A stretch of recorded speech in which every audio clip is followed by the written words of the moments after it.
And I can't think of a subject where the expression, the ignored truths of history, is more apt than this one. When we talk about race, we're talking about that group of people that really know what that word means. You will by the end of this show. Now, if I were to tell you that blacks once had a great culture which exceeded the culture of whites, you'd probably find that pretty incredible. But we're talking about the ignored truths of history.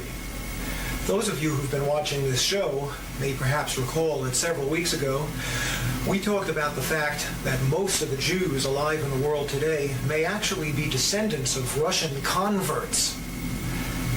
Now, Jews like to consider themselves to be descendants of Israel.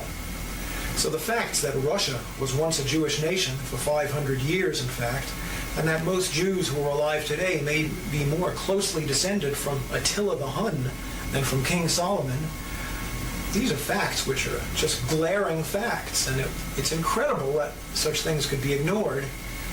And the question of how such things could be ignored has an answer, and the answer is collusion.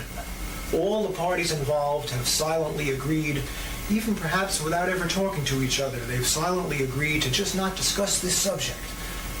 In the case of the Russian Khazar Jews, it's embarrassing and frightening to Jews to consider the possibility that they may actually be descendants of converts and may have very little Israeli blood in them.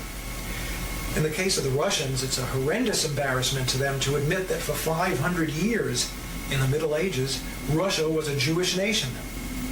So they just ignore it. It's collusion.